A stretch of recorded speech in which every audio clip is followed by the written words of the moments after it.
성경을 모르면 자기가 상상하는 하나님을 믿게 돼요. 그게 사사기의 슬픔이었어요. 여러분들이 각자 주시는 메시지는 있는데 하나님의 공통적인 기반이 빈약하면 오해할 수 있어요. 교회에 대해서, 하나님에 대해서. 이번 더원 예배에 이스라엘의 천년의 역사 같이 나누고 공부할 때에 성경 통독에 도움이 되는 큰 얼개와 기준이 잡혔으면 좋겠습니다.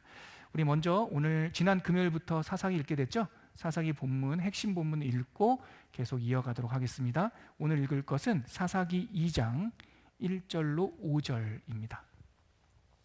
사사기 2장 1절로 5절. 다 찾으셨으면 천천히 찾으시죠. 여호수아서 다음에 사사기 2장 1절로 5절.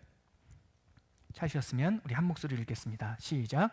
여호와의 사자가 길갈에서부터 복임으로 올라와 말하되 내가 너희를 애굽에서 올라오게 하여 내가 너희의 조상들에게 맹세한 땅으로 들어가게 하였으며 또 내가 이르기를 내가 너희와 함께한 언약을 영원히 어기지 아니하리니 너희는 이 땅의 주민과 언약을 맺지 말며 그들의 제단들을 헐라하였거늘 너희가 내 목소리를 듣지 아니하였으니 어찌하여 그리하였느냐.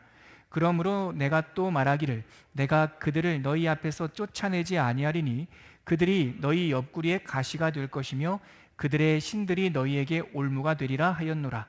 여호와의 사자가 이스라엘 모든 자손에게 이 말씀을 이르매 백성이 소리를 높여 운지라. 그러므로 그곳을 이름하여 복임이라 하고 그들이 거기서 여호와께 제사를 드렸더라. 아멘. 1세대 출애굽 2세대, 출애굽 2세대 가나안 땅에 들어간 첫 번째 세대들이 그 시간을 마무리할 때쯤 실패했어요. 완전 정복을 못했어요. 그래서 그 이야기가 지금 2장 1절에서 5절에 나와 있어요.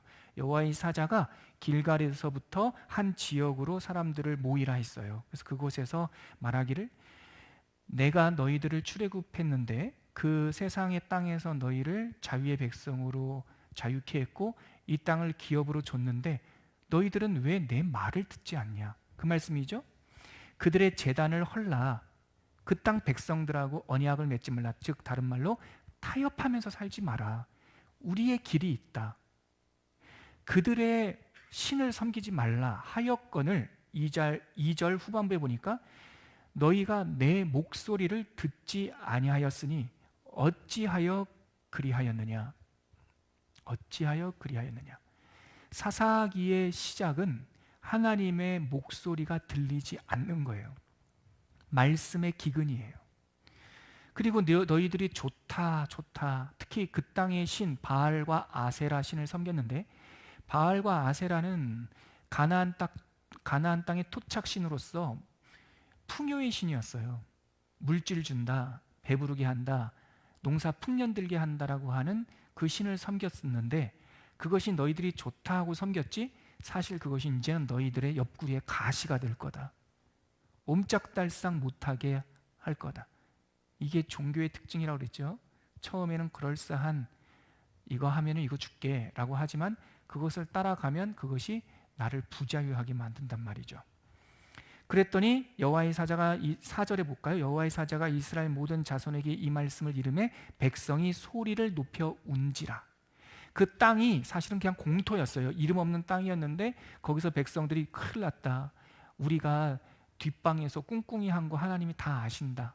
순종하지도 않았고 우상을 섬겼고 그런데 그 우상을 좋다라고 섬겼던 우상이 가시가 된다고 하니 큰일 났네. 그러면서 그 자리에서 백성들이 울어요.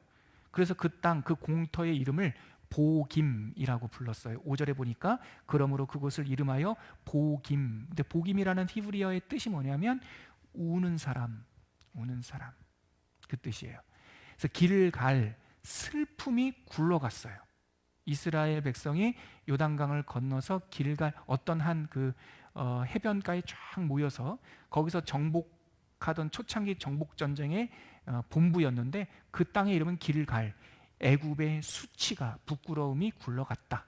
근데 그 출애굽 2세대의 한 세대가 지나기도 전에 그들은 실패했고 불순종했고 말씀을 듣지 않았어요. 그래서 그들은 다시 울기 시작했어요. 거기가 슬퍼하기 시작했어요. 그 땅이 복임이죠. 여기가 바로 사사시대의 시작이에요. 말씀의 그 배경을 이렇게 보고 우리 큰 흐름을, 큰 빅픽처를 다시 한번 보죠. 우리가 이제 이 천년의 역사를 할 때 동안 제가 이거를 계속 반복할 거예요. 그러면 여러분들이 자연스럽게 숙지할 수 있을 거라고 생각해요. 구약에 나오는 우리들의, 한번 뜰게요. 구약에 나오는 우리 믿음의 역사 7마디. 처음에 창세기부터 시작해 창세기 1장부터 11장까지를 무슨 시대라고 우리가 구분했죠? 네, 창조 시대. 두 번째는 무슨 시대라고 그랬죠? 기억나십니까? 공부할 겸 집에 가서 우리 복습 못하니까 여기서 소리 내서 한번 해보시죠. 무슨 시대죠? 족장 시대죠. 우리 큰 소리로 말해도 옆에 사람들 저 사람 왜 저래 이러지 않기로 해요. 큰 소리로 따라서 한번 해보죠. 그 다음에 세 번째 무슨 시대죠? 출애굽 시대죠. 제가 차분하게 시대까지 다 쓸게요. 출애굽 시대. 칸이 잘 맞아야 되는데 네 번째 무슨 시대죠? 출애굽했는데 그렇죠. 이거 모르면 안 되죠. 지금 우리가 하고 있는 이 단위가 정복 시대죠. 가나안 땅에 들어가서 정복하는 거죠. 언약을 성취하는 거죠. 다섯 번째가 뭐죠? 왕국 시대죠. 이제 왕을 세우죠. 사울 왕부터 시작해서 다윗 왕, 마지막 유다의 마지막 시드기야 왕까지 왕국 시대가 있고요. 근데 이제 하나님께 순종하지 않아서 남왕국 유다의 마지막 20번째 왕 시드기야 왕 때 BC 586년에 남왕국이 다 망하죠. 그리고 포로로 잡혀가요. 그래서 잡혀간 그 시대를 바벨론 포로로 잡혀간 시대를 무슨 시대라고 우리가 정리했죠? 포로 시대라고 그랬죠.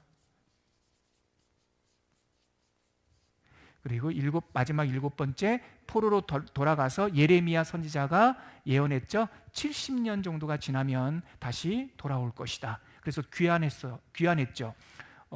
처음에 귀환한 사람들 스룹바벨, 총독 스룹바벨을 중심으로 1차 귀환했고 2차 귀환이 이제 에스라를 중심으로 해서 또 지도자급들이 제사장들 레위 지파가 귀환했고 세 번째 느헤미야가 백성들을 이끌고 가서 성벽을 쌓았죠. 여기까지 가면 또 먼 얘기 되니까 일단 무슨 시대라고 그랬죠? 여기를 우리가 귀환 시대라고 했어요. 네, 이것만 알아도요 구약의 역사의 큰 얼개를 이제 알게 되는 거죠. 지금 우리는 이스라엘의 천년의 역사 시대, 창세기, 출애굽기, 레위기, 민수기, 신명기, 모세 오경, 말씀 시대, 구원의 시대, 이 창조와 족장 시대를 지나서 지금은 역사 시대를 천년의 역사를 나눈다고 했죠. 그 역사가 바로 이 정복 시대에서부터 미리 흔들어 놔야 될 것 같아요. 못했더니 이 정복 시대에서부터 잘 안 보이네요. 귀환 시대까지 이때가 약 1000년이라고 그랬어요. 역사학자들이 추정해 보니까 대략 BC 1410년부터 요단강 건널 때예요. 그 다음에 430년까지 이때가 언제냐면 귀환 시대에 선지 활동을 했던 말라기 선지자가 활동했던 시대가 이때예요. 귀환하고 나서. 그래서 대략 1000년 정도. 그래서 정복 시대에서부터 귀환 시대까지 구약 성경에 있는 역사, 이 시대의 이야기를 기록하고 있는 역사서가 총 몇 권이었죠? 12권. 12권이었죠? 그래서 역사 시대를 시작하며 역사서의 첫 번째 책이 지난주에 했던 그렇죠. 여호수아, 그 다음에요. 사사기, 룻기, 여기선 줄여서 얘기할게요. 사무엘, 사무엘, 사무엘하, 열왕기상, 열왕기하. 일로 좀 가야겠네요. 그 다음에 이게 역사, 왕국 시대까지 다 이걸 기록하고 있고요. 그 다음에 포로로 잡혀갔다가 포로 시대에서 70년 묶여 있다가 돌아와서 귀환한 사람들이 역대상, 돌아와서 기록한 역사책, 그 다음에 역대하, 그 다음에 이 시대에 활동했던 귀환 이야기, 에스라, 느헤미야, 에스라서 안에 1차 귀환했던 스룹바벨 이야기가 있고, 또 7장 이후로부터는 에스라 선지자 이야기가 있고요. 느헤미야, 또 뭐가 있죠? 에스더. 근데 에스더는 하나의 사건 이야기를 기록하고 있어서 뒤에 다루고 있지만, 시대적으로는 이 에스라, 느헤미야는 귀환 시대이지만 에스더는 포로의 수산궁에서 페르시아 왕의 왕비였던 에스더 왕비 이야기죠.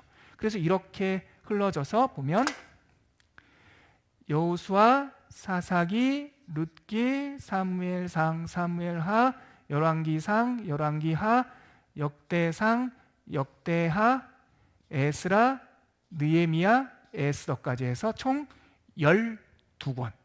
이게 구약 성경에 나오는 역사서 전체 이야기였죠. 그래서 우리가 지난주에 여호수아 했고요. 여호수아서의 키워드 2가지였어요. 둘 다 정자로 시작하는 거. 키워드가 2가지였죠. 이것만 알아도 큰 여호수아서에서 24장까지 있는 여호수아 긴 이야기에서 정복과 정착, 정복과 정착이었고요. 그래서 이 2가지 키워드를 통해서 여호수아가, 요거는 이제 완전히 기억력 테스트인데, 여호수아는 몇 장으로 돼 있죠? 그렇죠. 24장 중에 정복이 1장에서 12장, 정착이 13장에서 24장. 뭐 이 정도 되면은 이제 신대원 한번 모의고사 쳐보셔야 돼요. 이렇게 되죠. 그래서 오늘은 이 사사기를 다룰 거예요. 사사기의 이야기. 이건 21장으로 되어 있는데요. 사사기는 언제냐? 여호수아가 죽고 나서 시작되는, 출애굽이 이제 1세대, 민족적으로 이스라엘 백성이 구원받는 1세대가 출애굽 세대면, 여호수아 세대가 민족적으로 2세대라고 할 수 있고요. 2세대. 사사기는 3세대라고 할 수 있어요. 출애굽 세대는 홍해를 건너서 구원을 경험했어요. 2세대는 요단강을 건너면서 하나님의 은혜를 경험했어요. 3세대 오니까 홍해 건넌 것도 가물가물, 요단강을 건넌 것도 추억, 하나님의 분깃과 기업도 은혜가 아니라 당연한 게 되죠. 제가 최근에 어떤 그 사회학자의 책을 보니까 우리나라 그 대기업, 소위 말하는 재벌들의 그 모럴 해저드라고 하죠. 윤리적인 일탈.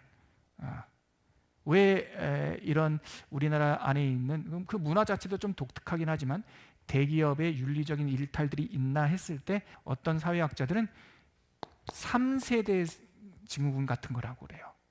창업주는 고생했다는 거죠. 그 2세대 아들은 아버지가 고생하는 걸 보면서도 그래서 모든 게 당연하지 않다고 생각한대요. 그 풍요를 누리지만. 근데 3세대쯤 오면 할아버지 고생한 것도 기억이 안 나고, 아버지가 다 자기가 태어날 때부터 자기는 금수저였어. 그래서 얼마나 고생한 결과인지 그 과정을 잘 모른단 말이죠. 마치 그래서 3세대 사사기를 살았던 사람들은 사사기 2장에 뭐라고 되어 있냐면 다음, 이게 1세대면 2세대는 다음 세대예요. 다음 세대. 근데 3세대를 사사기 2장에는 뭐라고 말하냐면 다른 세대라고 그래요. 근데 이 다른 세대를 다른 말로 여호와를 모르는 세대라고 말하죠. 이 사사기는 약 350년의 시간이에요. 사사기가 학자들이 추정하기로 대략 예수님 오시기 1375년부터 1050년까지 1050년이 어떤 시대냐면 사울 왕이 왕으로 픽업받기 직전, 대략 1040년에 왕이 된다 생각하거든요. 근데 그 10년 안쪽으로 이 사울 왕이 이 왕국 시대의 조짐이 일어나요. 사무엘 선지자를 통해서. 그래서 대략 안 적어도 돼요. 강의 안에 다 있어요. 예, 제가 지금 강의 안에 있는 거를 총괄적으로 한번 요약하고 강의 안으로 들어가는 거예요. 그래서 요때 1375년부터 1050년까지 대략 350년간의 다른 세대들의 이야기예요. 하나님을 까먹고 있다가 큰 환난이 당하면 아유 우리 하나님 있었지 하다가 살만하면 다시 속히 다른 길로 가고, 거기서 또 고난을 당하면 어유 큰일 났다 우리 하나님께 도움을 구하자 하고 나서 또 하나님이 도와주시면 또 금방 또 당연한 줄 알고 또 뒷걸음질 치고, 이 하나님을 의지했다가 뒷걸음질 쳤다가 하는 것을 몇 번 반복하냐면 사사기에는 12번 반복돼요. 그리고 이 사람들이 아이고 못 살겠어요 하나님 도와주세요 할 때 하나님께서 그들을 돕는 동아줄처럼 보내주신 사람들이 사사들이에요. 사사들. 이 사사라는 말이 우리가 잘 안 쓰니까 이 사사라는 말이 한문으로 보니까 선비사자에 이 목사할 때 이렇게 쓰더라고요. 이 사자를 쓰시더라고요. 그러니까 스승, 지도자라는 뜻이에요. 지도자. 그래서 이거를 유대인들 말로 히브리 성경으로는 뭐라고 하냐면 쇼페팀이라고 그래요. 쇼페팀. 영어로 쓰면 이게 사사라는 말이에요. 이 쇼페팀을 원래는 히브리어였죠. 그래서 쇼페팀을 히브리어로 쓰면 이렇게 돼요.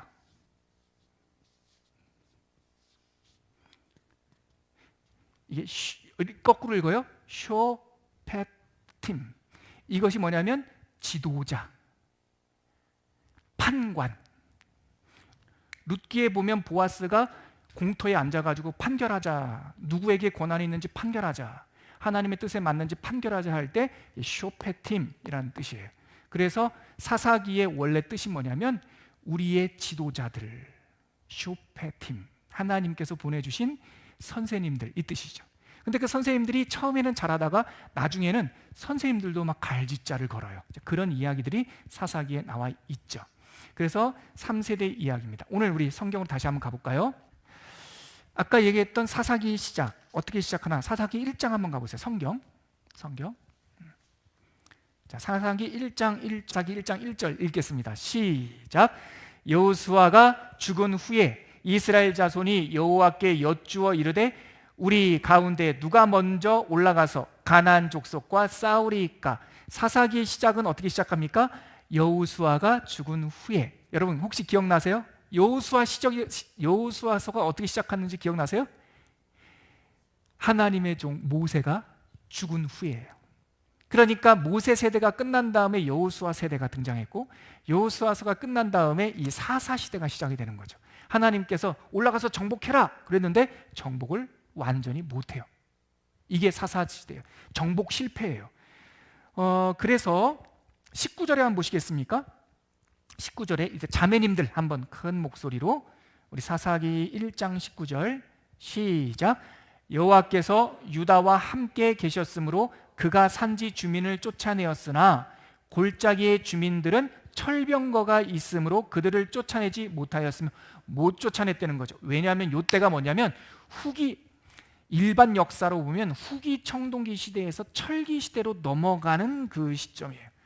골짜기에 있는 사람들, 아말렉이라고도 할 수 있고 블레셋이라고 할 수도 있고, 아무튼 게릴라전처럼 숨어있는 큰 그 가나안 땅에 왕노릇하던 사람들은 정복됐는데 이 부족별로 골짜기에 이렇게 숨어있는 소위 그냥 우리는 이해할 수 있는 빨치산들이 있었단 말이죠.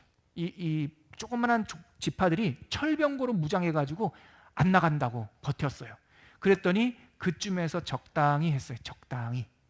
그래서 쫓아내지 못하였음과 계속 나와요.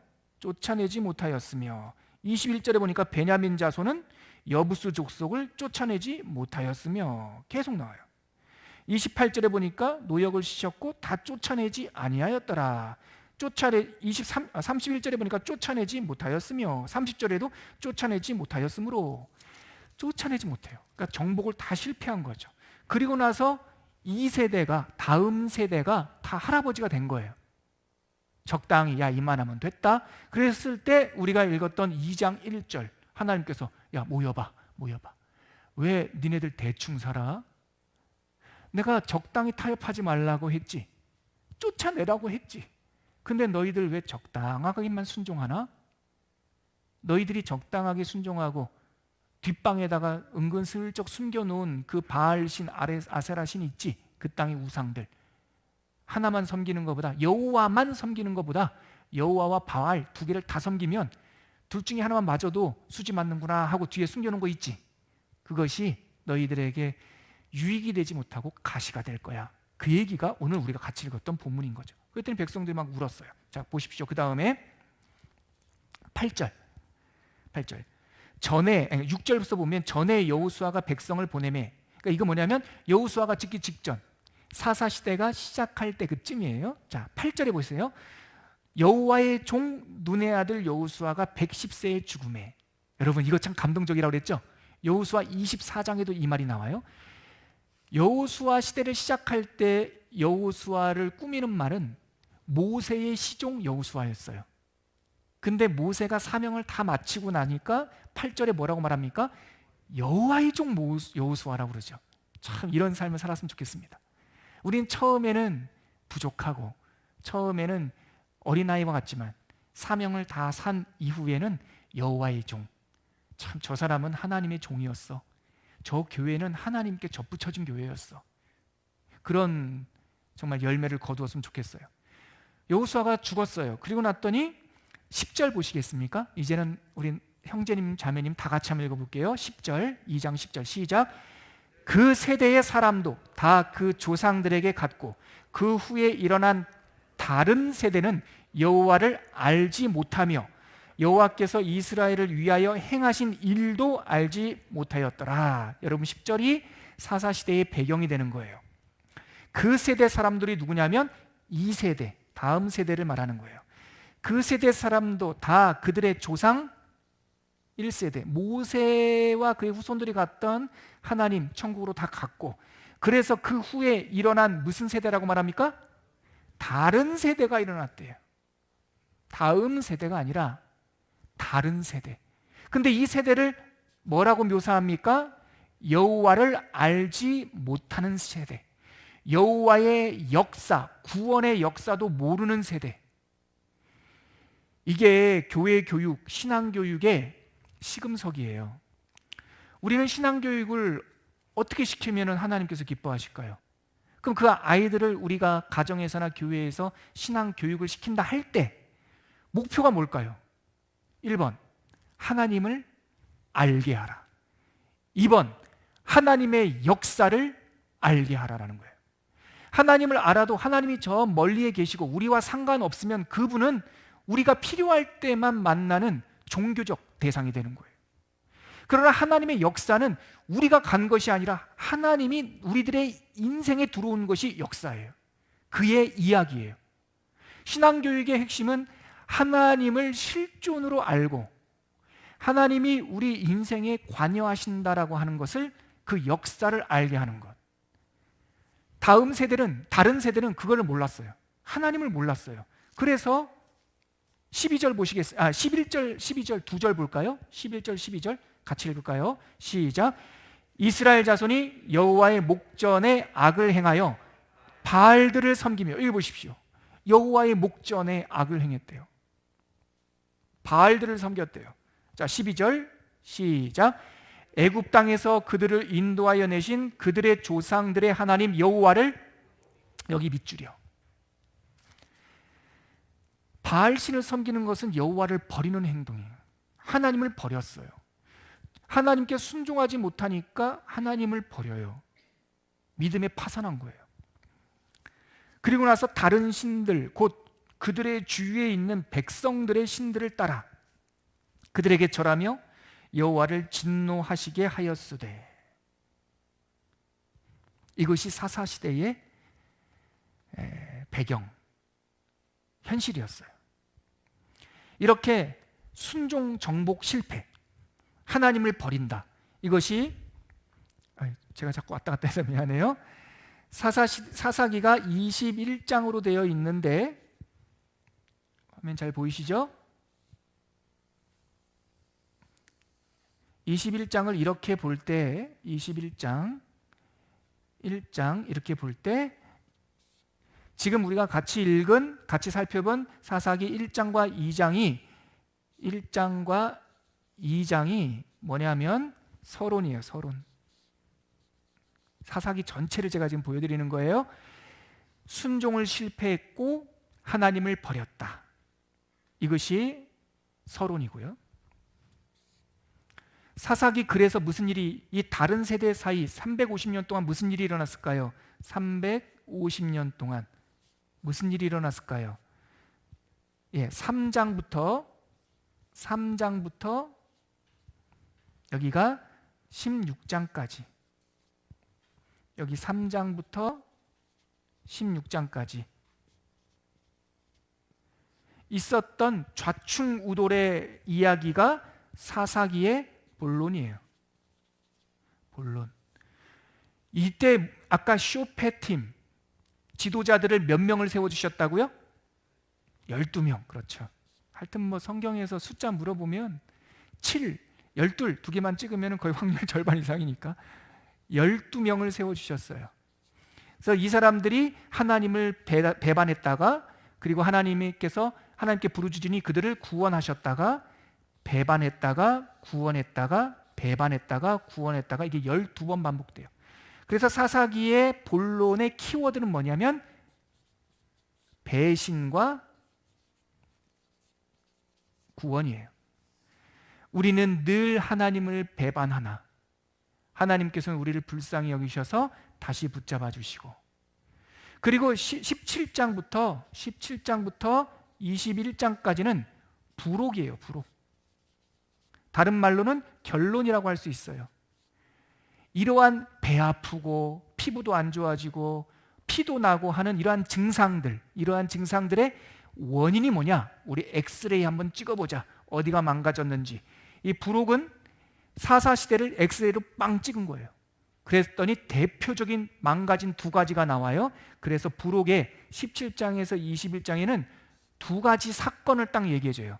미가라는 사람과 단지파가 어떻게 우상을 섬겼는지. 두 번째 이야기는 한 제사장이 얼마나 타락했던지. 제사장이 타락하니까 베냐민 지파가 덩달아 타락해요. 이게 두 번째 이야기예요.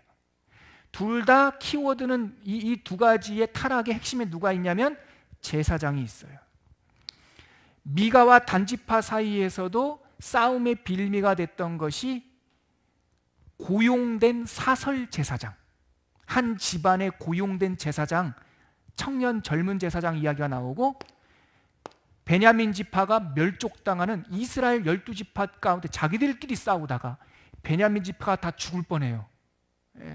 후에 뉘우쳐서 간신히 살려놓지만 여기서도 갈등이 뭐가 있냐면 두 집 살림하고 첩을 뒀던 제사장, 이것 때문에 문제가 발생해요.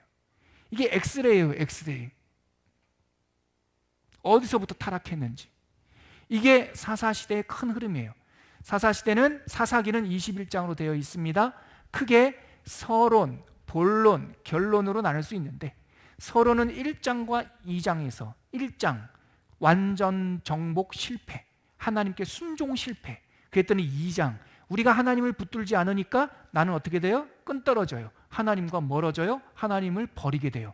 2장. 이게 서론이고, 3장서부터 16장까지는 하나님께서 그들을 구원하기 위하여 시오페팀 지도자들을 보내주셨는데 12명의 지도자. 처음에는 아주 카리스마 은사도 있고 강력하다가 가면 갈수록 이 사람들도 막 갈짓자를 보이게 되고, 그래서 삼손이 12번째 사사예요.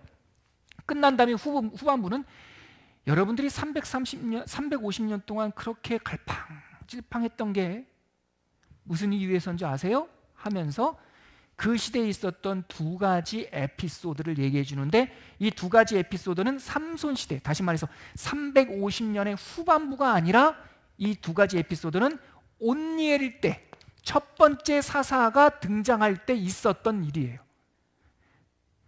죄는 가면 갈수록 악해지는 게 아니에요.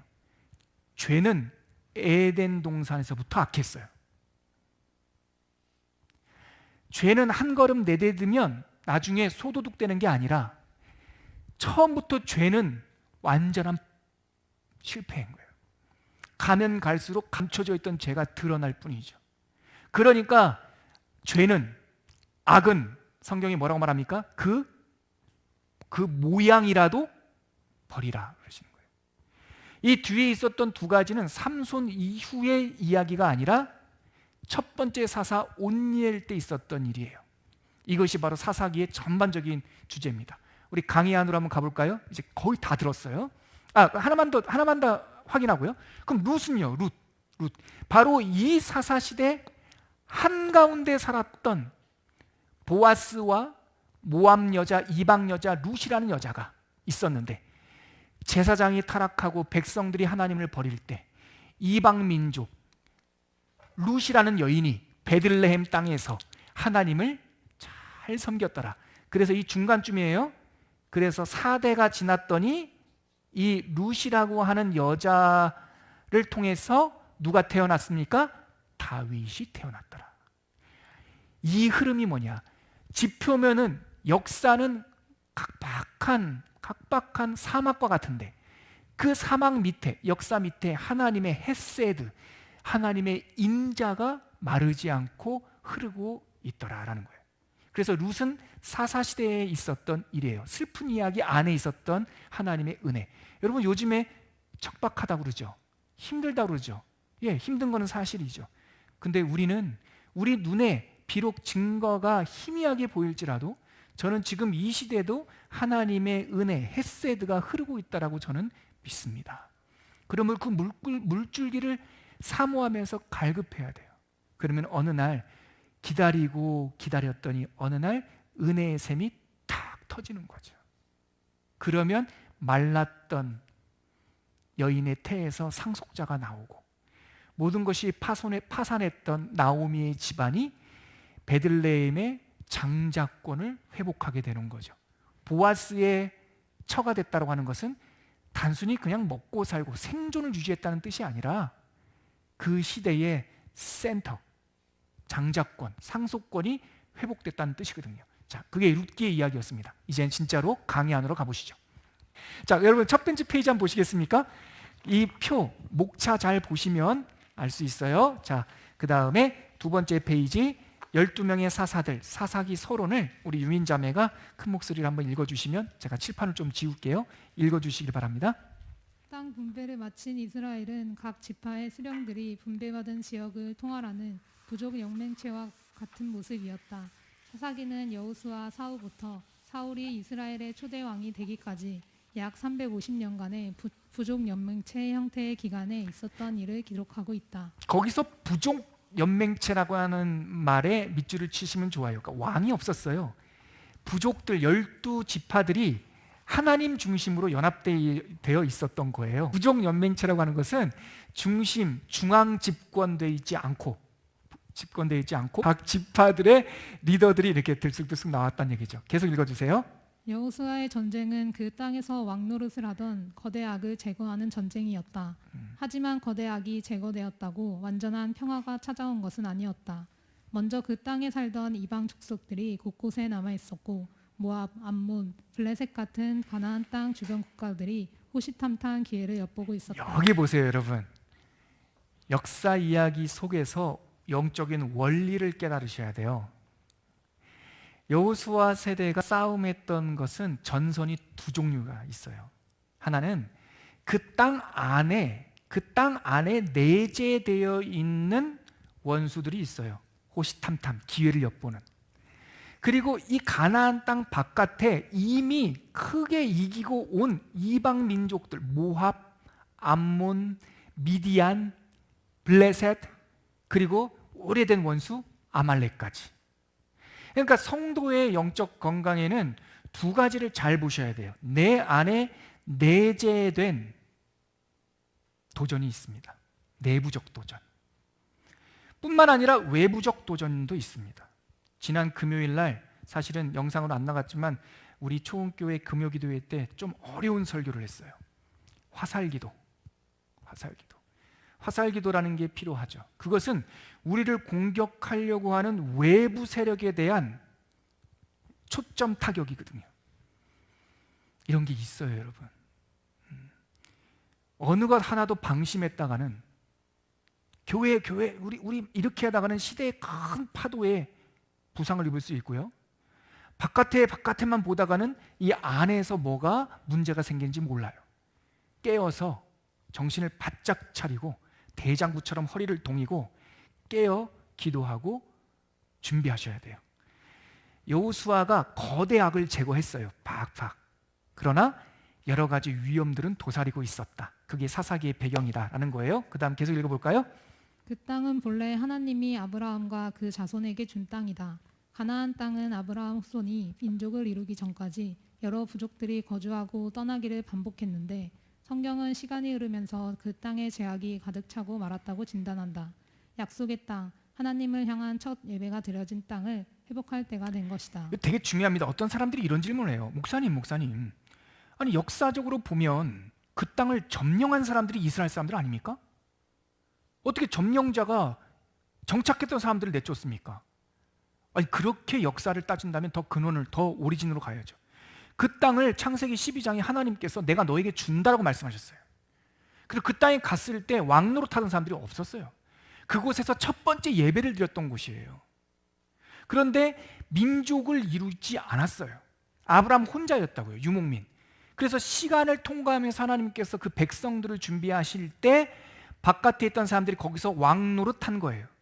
그 땅을 주시며 횃불 내가 네 자손들에게 줄 거야. 창세기 15장에 말씀이 기록되어 있는데 하나님께서 어떻게 시간을 내다보시냐면 아모리 사람들의 악이 차오를 것이다 그래요. 그 땅에서 주인 노릇하는 사람들. 그래서 때가 차면 우리 하나님의 백성들이 들어가서 그 악을 제어하는 거예요. 땅 따먹기 하는 거 아닙니다. 땅 따먹기가 아니에요. 하나님께서 주신 그 땅을 깨끗하게 정화하는 것이 하나님의 백성들이 뿌리 내리는 거예요. 하나님께서 이 땅, 가나안 땅을 이스라엘 백성들에게 주실 때 전쟁을 하기 전에 먼저 중요했던 것은 그들이 하나님의 백성으로 구비되는 거였어요. 출애굽에서 나오는 것은 하룻밤이면 됐어요. 애굽에서 나오는 것은 하룻밤. 그러나 그 속에 있는 애굽의 습관을 빼내는 데는 40년 걸렸어요. 이거 어렵습니다. 홍해 못 건널 사람이 어디 있어요? 눈 질끈 감고 섞여 사는 무리들까지 홍해를 건넜죠. 그러나 우리 안에는 애굽의 습관이 있단 말이에요.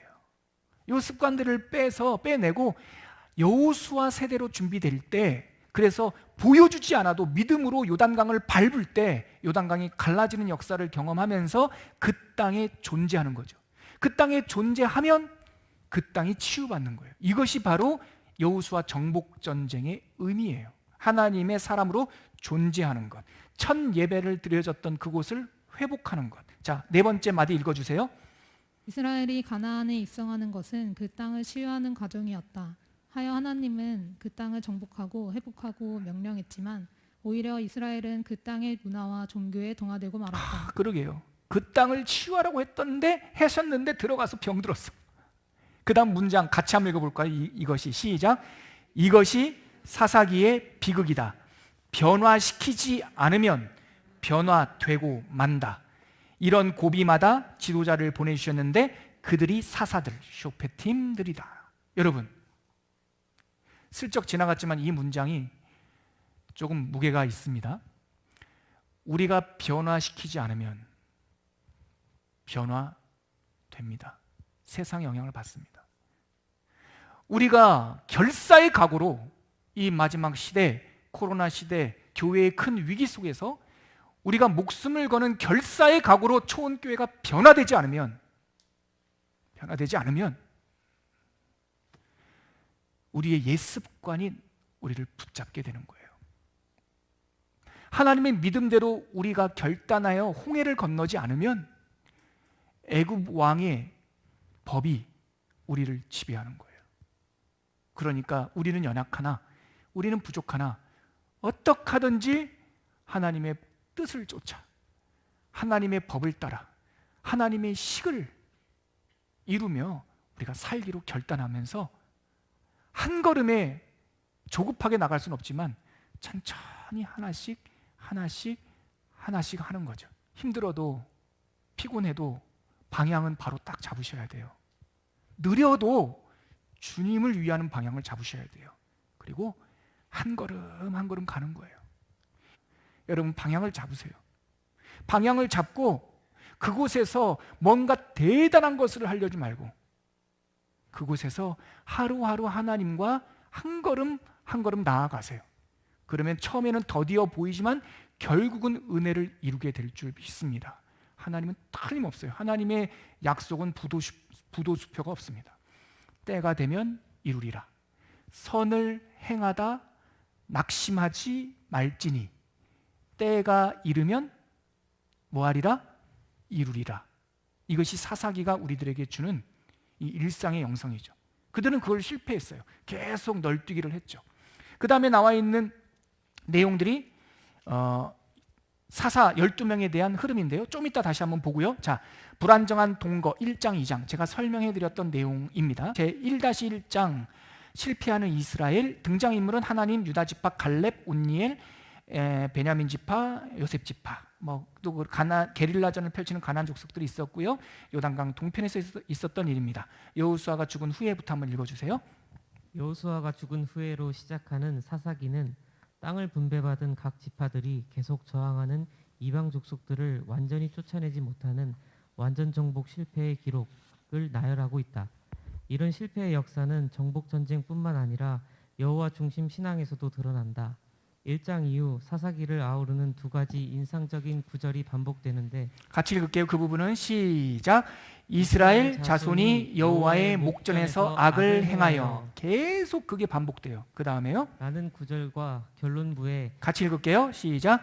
그때에는 이스라엘의 왕이 없었으므로 사람마다 자기 소견에 옳은 대로 행하였더라. 계속 읽어주세요. 구절이다. 앞 구절은 사사기의 본론부라고 할 수 있는 12사사 이야기 속에서 7번 반복되어 나오고 뒤 구절은 결론부라고 할 수 있는 두 지파 에피소드에서 2번 나온다. 이 구절들은 사사기에서 반복되는 배신과 회복이라는 악순환의 원인과 결과에 대한 하나님의 진단과 같다. 계속 읽으세요. 1-2 등장인물은 이제 이스라엘 백성들이고요. 복임 이야기입니다. 여호수아가 죽은 후 이스라엘은 빠르게 편안한 삶을 추구했다. 그들이 선택한 것은 적당한 순종과 타협이었다. 그러나 적당한 순종이란 없다. 적당한 순종과 애매한 평화는 하나님이 우리를 입에서 뱉어내는 이유이다. 2장은 마치 타담한 번제처럼 적당함에 머물러 있던 이스라엘에게 찾아온 불안정한 동거를 묘사한다. 지금 이 부분이 1장과 2장 내용이에요. 칠판을 다시 한번 보면 아까 사사기 3마디 기억나시죠? 서론 부분입니다. 서론 부분. 1장과 2장 실패했어요. 그래서 본론으로 이제 들어갑니다. 본론부에 나타나는 키워드, 7번 반복되는 키워드가 뭐냐면 이스라엘 자손이 여호와의 목전에서 악을 행하여. 이것이 여기에 이스라엘 하나님 앞에서 이스라엘 백성이 여호와의 목전에서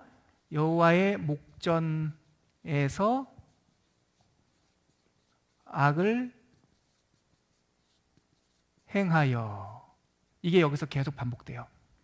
그 다음에 후반부 엑스레이 딱 찍어서 결론부에 반복되는 두 가지 성경 구절이 뭐냐면 그때에는 이스라엘에 뭐가 없으므로? 왕이 없으므로 그들이 각각 자기 소견에 오를 대로 행하였더라. 이게 여기서 반복돼요. 딱 2번. 두 가지 에피소드에서. 자, 그러면 이 본론 이야기 12명의 사사들, 쇼페팀 그 이야기를 한번 읽어볼까요? 그 2-1번 한번 읽어주세요. 전기 사사들. 사사들의 이야기는 이스라엘 자손이 여호와의 목전에 악을 행하여 하나님 여호와를 잊어버리고 바알들과 아세라들을 섬긴 일로 시작한다. 이들은 풍요와 다산을 보장한다는 가나안의 신이었는데 그 결과 이스라엘은 오히려 이방 민족에게 사로잡히게 된다. 처음으로 이스라엘 백성을 억압한 민족은 메소보다미아 왕 구산 리사다임이었다. 8년간 억압 속에서 하나님께 부르짖자 이들 앞에 하나님이 능력이시다는 뜻의 이름을 가진 온니엘이 등장한다. 온니엘 지도하에 40년간 평화를 누렸지만 그의 사후에 다시 모압에게 지배당하고 만다. 하나님은 이때 다시 베냐민 지파 왼손잡이 에훗을 일으키고 그 이후에 삼갈 그 이후에 다시 대사사 드보라를 이스라엘의 지도자로 세워주신다. 바락은 드보라의 군대 장관이었다. 12명의 사사를, 이거는 다른 데는 안 나오는데 이제 노 목사가 공부하다가 성도님들에게 좀 쉽게 표현해 드리려고, 설명해 드리려고 4명씩 3파트로 나눌 수 있어요. 그래서 초기 사사, 중기 사사, 또 후기 사사인데, 말기 사사인데 이 의미도 있어요. 그냥 대략 그냥 4명씩 나눈 게 아니라 특징이 있어요. 초기 사사들 4명이 등장해요. 초기 사사 누구냐면 온니엘, 첫 번째 하나님은 능력이다라는 것이고요. 그 다음에 에훗, 왼손잡이 에훗, 베냐민 지파.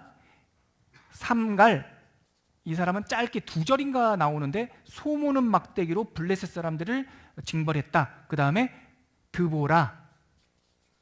근데 드보라는 여성이었기 때문에 하나님께서 돕는 사람을 보내주셨는데 이 사람이 바락이라고 하는 군대 장관이었죠. 그래서 온니엘, 에훗, 삼갈, 드보라 다 짧게 기록되어 있는데 항상 이 마디, 초기 마디에서 대사사, 그러니까 양이 많이 기록되어 있는, 자세하게 기록되어 있는 사사 이야기가 한두 명씩 등장하는데요. 이 초기에는 누구냐면 이 드보라, 여자 사사 드보라 이야기가 대사사예요. 그 다음에 2-2번 중기 사사들 한번 읽어주시겠습니까? 중기 사사들. 드보라 이후 40년간의 평화가 찾아온다. 그러나 역시 드보라 사후 이스라엘 백성은 다시 하나님을 떠나고 이번에는 미디안 사람들과 오래된 원수 아말렉이 이스라엘을 압제하기 시작한다. 이때 등장하는 사사가 기드온이다. 그 후 돌라와 야일이라는 사사가 짧게 언급되고 이후 8번째 사사 입다가 일어선다. 그는 출신이 분명치 않은 변두리 길르앗 사람이었는데 이때부터 사사들조차 끓는 물처럼 중심을 잡지 못한다. 자, 초기는요 온니엘, 에훗, 삼갈, 드보라는 하나님 앞에 이 결단이 분명했어요. 근데 중기에 들어오는데 중기 사사가 누구냐면 기드온, 들어보셨죠? 기드온, 돌라 짧게 기록되어 있어요. 야일, 입다. 예, 이 4명이 중기사사예요. 여기서 내용이 자세히 기록되어 있는 사사는 이 중기마디의 뒷부분에 있는 입다가 자세히 기록되어 있고 기드온에 대한 내용이 자세히 기록되어 있어요. 왜냐? 기드온 때부터 중기 들어오면서부터 분위기가 조금 바뀌어요.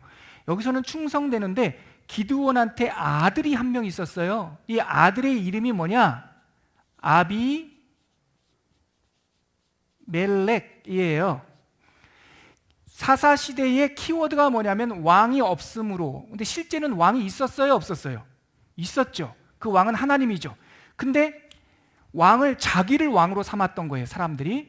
기드온 때 되니까 기드온이 성과가 너무 좋고 요즘으로 말하면 막 부흥하고 그러니까 사람들이 기드온을 왕으로 세우려고 그랬어요. 우리 그 내용 한번 읽어볼까요? 사사기 한번 가보실게요. 사사기 8장 한번 가보세요. 사사기 8장 22절 23절. 그때 이스라엘 사람들이 기드온에게 이르되 당신이 우리를 미디안의 손에서 구원하셨으니 당신과 당신의 아들과 당신의 손자가 우리를 다스리소서 하는지라. 이 말이 뭐예요? 기드온 보고 왕 돼달라는 얘기예요. 계승하는 왕. 그런데 기드온이 뭐라고 말합니까? 같이 읽죠. 23절.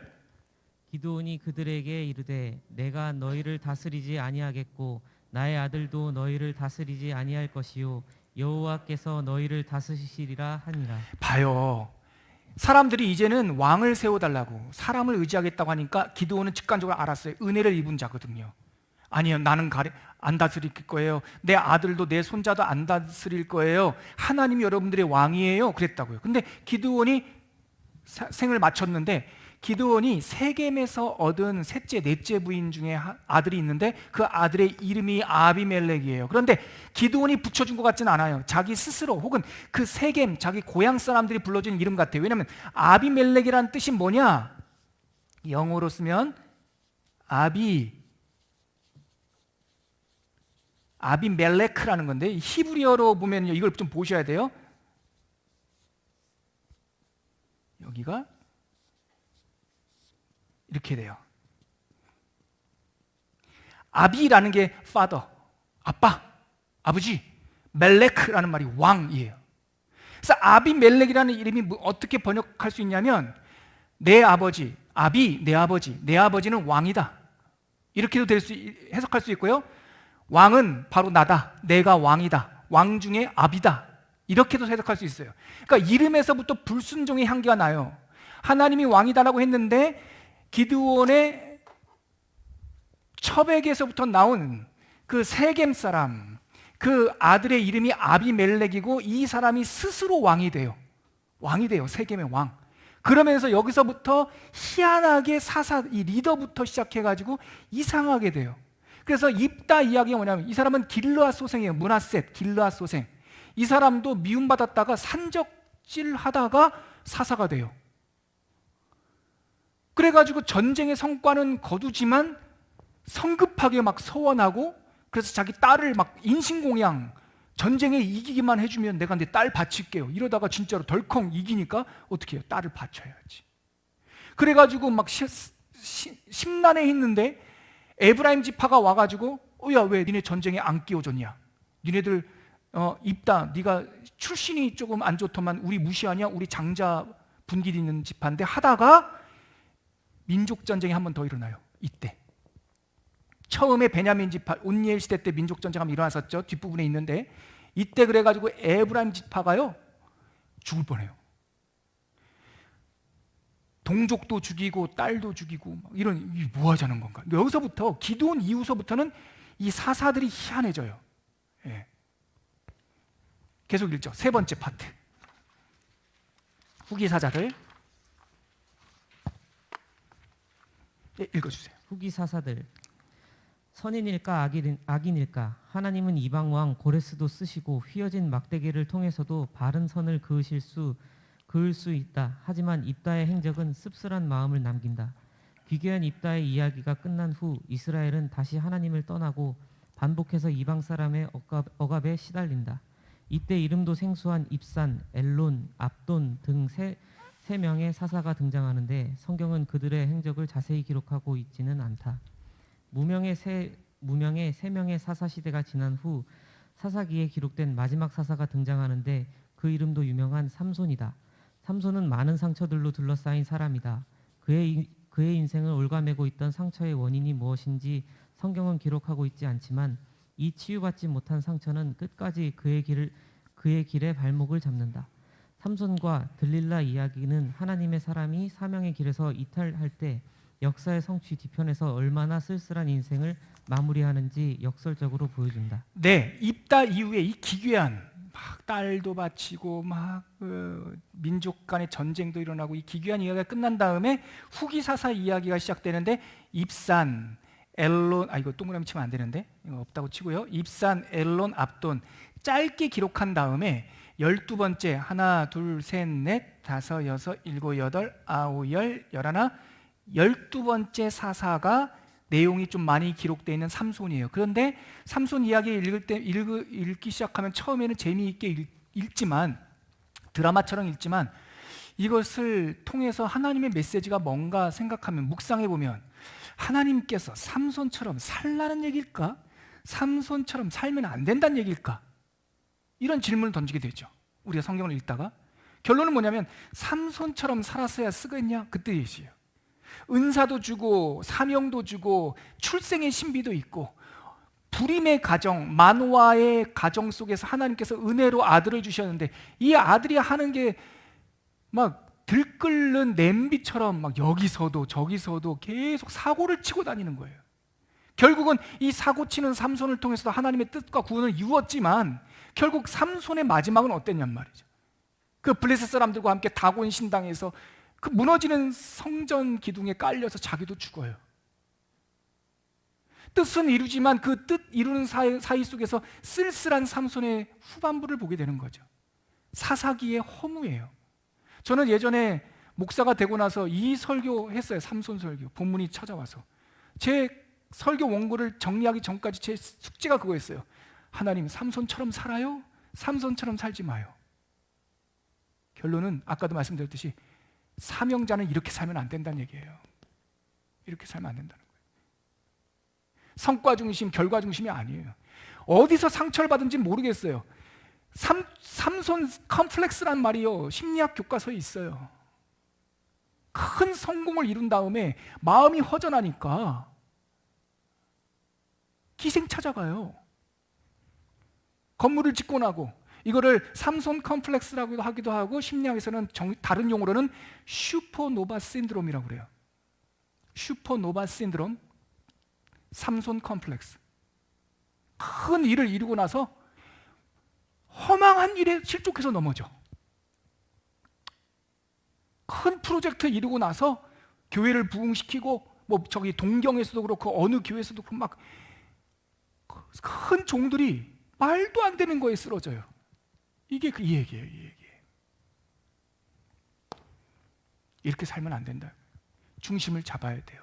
하나님은 천천의 수양과 만만의 기름을 원하지 아니하시고 그냥 우리들의 소박한 진심 있는 그대로 포장하지 말고 막 단장하지 말고, 화장은 조금씩 하시지만 마음에는 분칠하지 말고 하나님 앞에 나가면 하나님께서 그대로 우리를 그 모습 그대로 받아주신다. 여러분들이 살다 보면 흉터, 기스, 상처 없을 수 없죠. 근데 주님 앞에서 그거 다루셔야 됩니다. 다루셔야 됩니다. 주님 앞에 그게 아프더라도 데일밴드 이 반창고 붙인 거 떼려면 얼마나 아파요? 주님 앞에서 떼셔야 돼요. 그리고 그것을 그대로 주님 앞에 치료해달라고 해야 돼요. 이거 감추고 있으면 계속 덧나고요. 이것이 해결되지 않은 상태에서 삼손처럼 막 동분서주, 애낙골에 막 나귀 턱뼈로 뭐 사람들 치고 막 전쟁하고 다니잖아요. 나중에 기생 무릎에 이렇게 있다가 나도 쥐도 새도 모르게 잡혀가요. 원수에 눈 뽑히고요. 그냥 꽁꽁 묶이는 거예요. 마지막에 간청하면 이 사사시대의 이 리듬처럼 마지막에 간청하면 회복시켜 주시겠죠. 구원 받겠죠. 마지막에 허랑방탕하게 살다가 느그막하게 주여 손 들고 옵니다 하면 받아주시겠죠. 우리 주님께서. 근데 주님께서 뭐라고 하시겠습니까?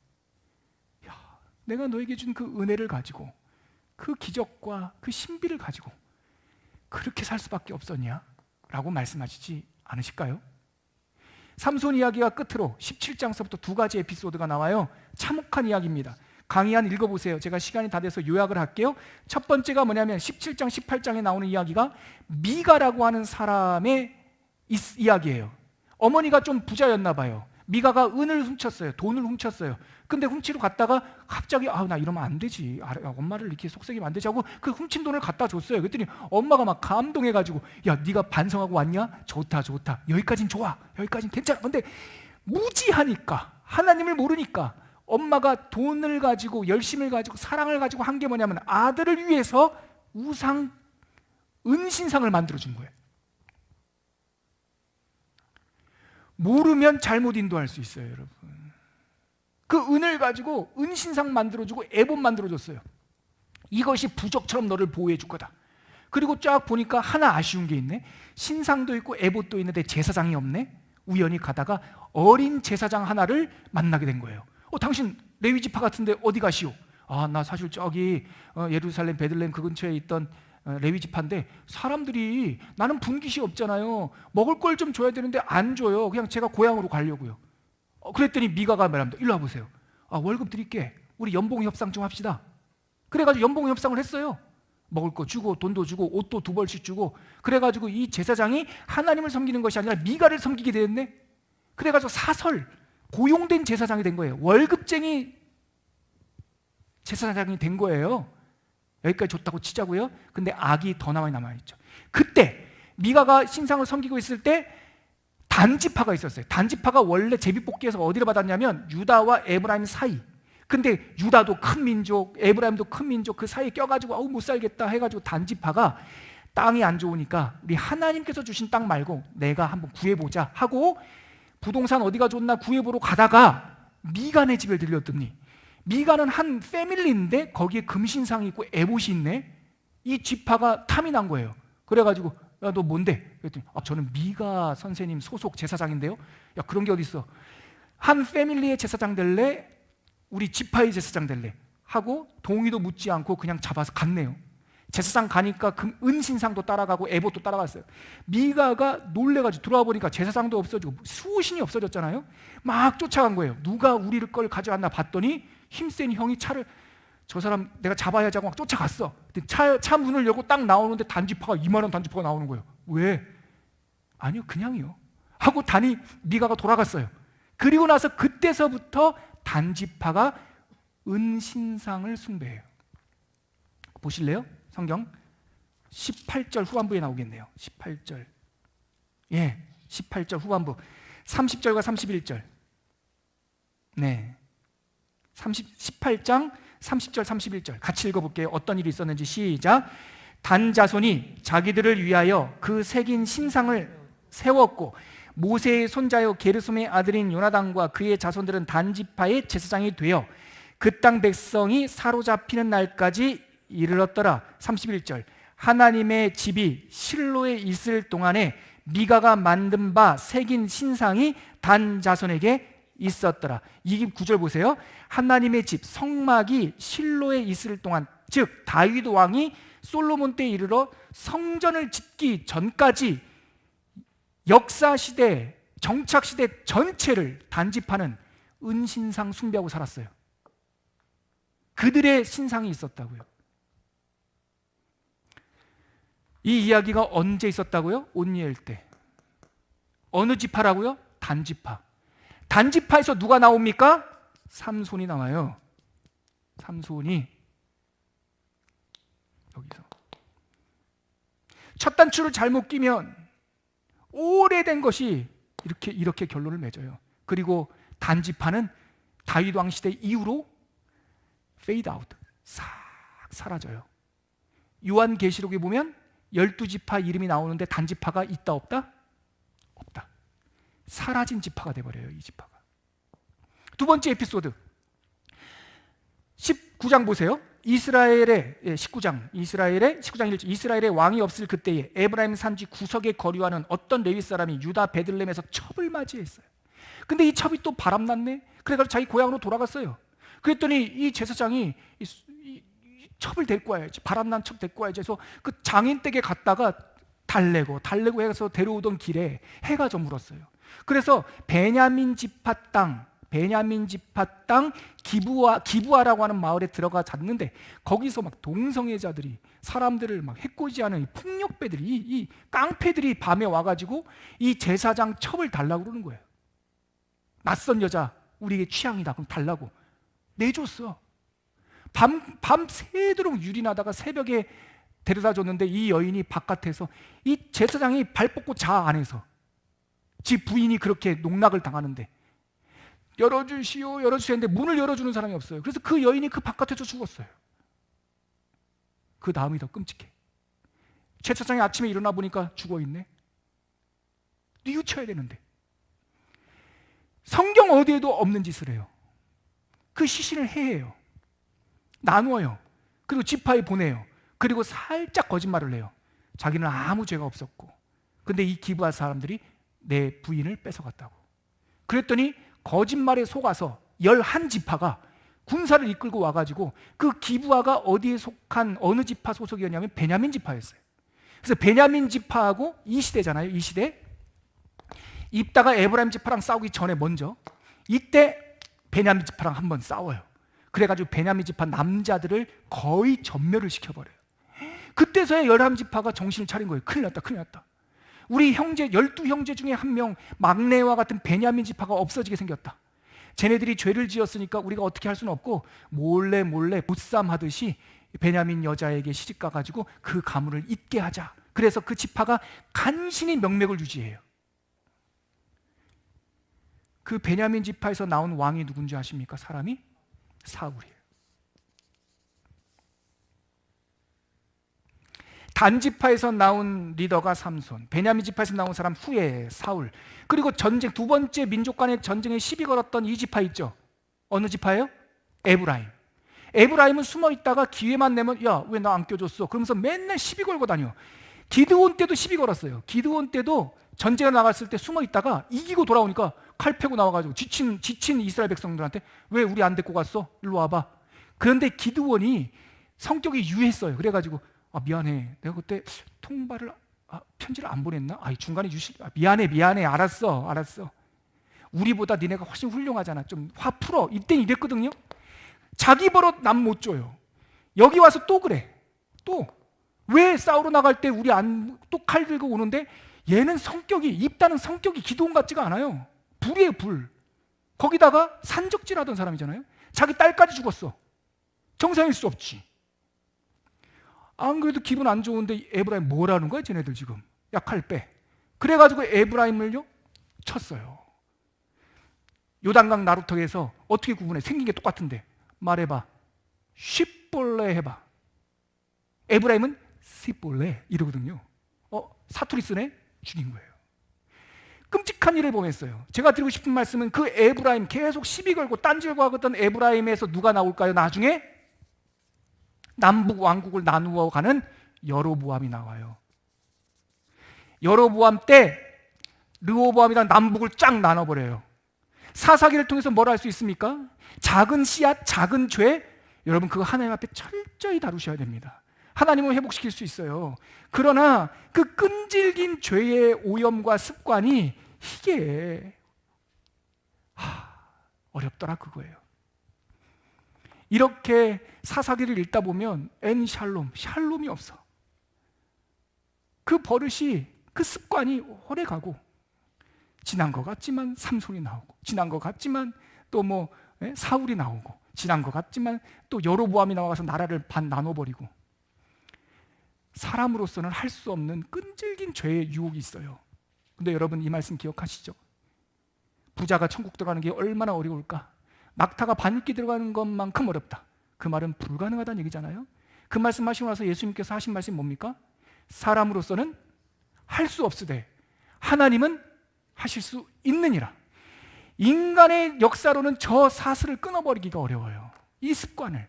근데 하나님은 하실 수 있습니다. 그 이야기가 룻기에 나오는 거예요. 룻기에 파산한 여인, 망가져버린 가정, 모압 출신의 이방 여자, 이 여자가 하나님의 터에 와서 나를 불쌍히 여기소서 하고 이삭을 줍더니 보아스가 그의 등을 본 거예요. 이삭 줍고 있는 등, 그 여자를 품어서 그의 모든 연약함을 고헬, 기업을 물러주는 거예요. 그랬더니 그 룻이 처음에는 아무런 연고가 없던 여인이 보아스와 결혼하는 순간 상속자가 일어나고 거기서 하나님의 기쁨이 흘러넘치고 그 룻을 통해서 손자의 아들 때에 이르러, 손자가 누구냐면 이세의 아들이 누구냐면 다윗. 그 다윗의 후손에서 누가 나와요? 우리 주 예수 그리스도가 나와요. 누가 이러한 위대한 역사를 이루어 가십니까? 하나님이.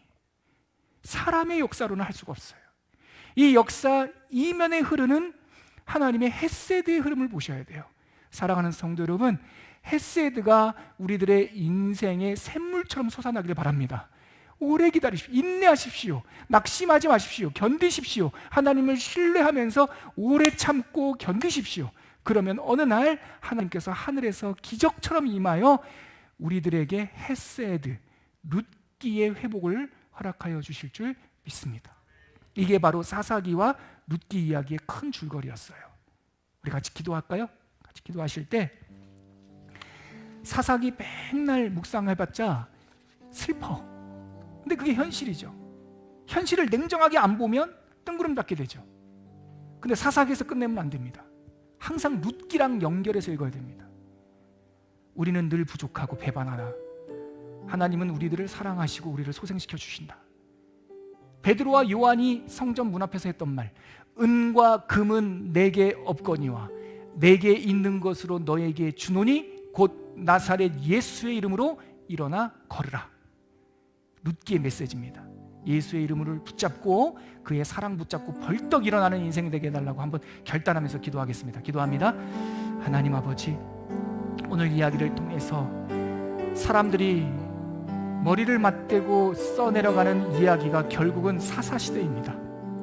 왕이 없고 내가 왕이 되려고 하면 일어나는 비참한들이 있습니다. 주님, 우리를 불쌍히 여겨주시고 왕이 있는 백성, 하나님을 믿는 백성, 하나님의 역사의 큰 파도를 타는 백성들 되게 하여 주시고, 그리하여 모압 여인, 버림받은 여인, 그 파산한 과부 둘이 하나님의 사랑으로 기업 물을 자, 상속자의 분깃을 누렸던 것처럼 우리 모든 성도들이 영권이 회복되게 하시고 상처가 치유되게 하시고 하나님의 은혜의 헤세드의 샘이 우리 성도님들, 우리 중직자들, 하나님 우리 사랑하는 당신의 백성들의 삶 속에서 샘물이 터지게 하여 주시옵소서. 누구든지 목마르거든 내게로 오라. 내게 오는 자는 성경의 이름처럼 그 배에서 생수가 흘러 넘치리라 하셨던 그 말씀, 우리가 이루는 사람들 될 수 있도록 은혜 내려 주시옵소서. 하나님 아버지, 척박한 350년간의 사사시대의 역사 속에서 하나님의 은혜의 생수는 마른 적이 없음을 우리가 성경을 통해서 읽습니다. 비록 우리 눈에 증거가 안 보이고 지루하게 험악한 세월이 지속되는 것 같다 할지라도 우리의 삶 속에 내주하신 하나님, 생수와 은혜의 샘물을 흐르게 하게 하실 줄 믿습니다. 명절 큰 날 예수께서 성전 밖에서 말씀하시되 누구든지 목마른 자는 내게로 오라. 내게로 오는 자는 성경의 이름과 같이 그 배에서 생수가 흘러 나오리라. 성경을 읽으면서 이 소망을 갖게 하여 주시고 성령 세례를 통하여 우리의 삶 속에 상속자의 기업, 영권이 회복되는 은혜가 있게 하여 주옵소서. 이제는 십자가 위에서 우리들에게 헷세대의 근원이 되어주신 예수 그리스도의 은혜와 하나님 아버지의 포기하지 아니하시는 사랑하심과 성령 하나님의 우리를 붙들어 주시고 당신의 자녀 삼아 주시는 그 은총이 사사시대 그 저변에 흐르는 하나님의 이야기, 구원 이야기를 룻기와 함께 읽으며 하나님의 은혜 받는 사람, 은혜 누리는 사람 될 것을 결단한 당신의 귀한 상속자들, 자녀들 머리머리 위에 지금부터 영원까지 함께 계시기를 간절히 축원하옵나이다. 아멘.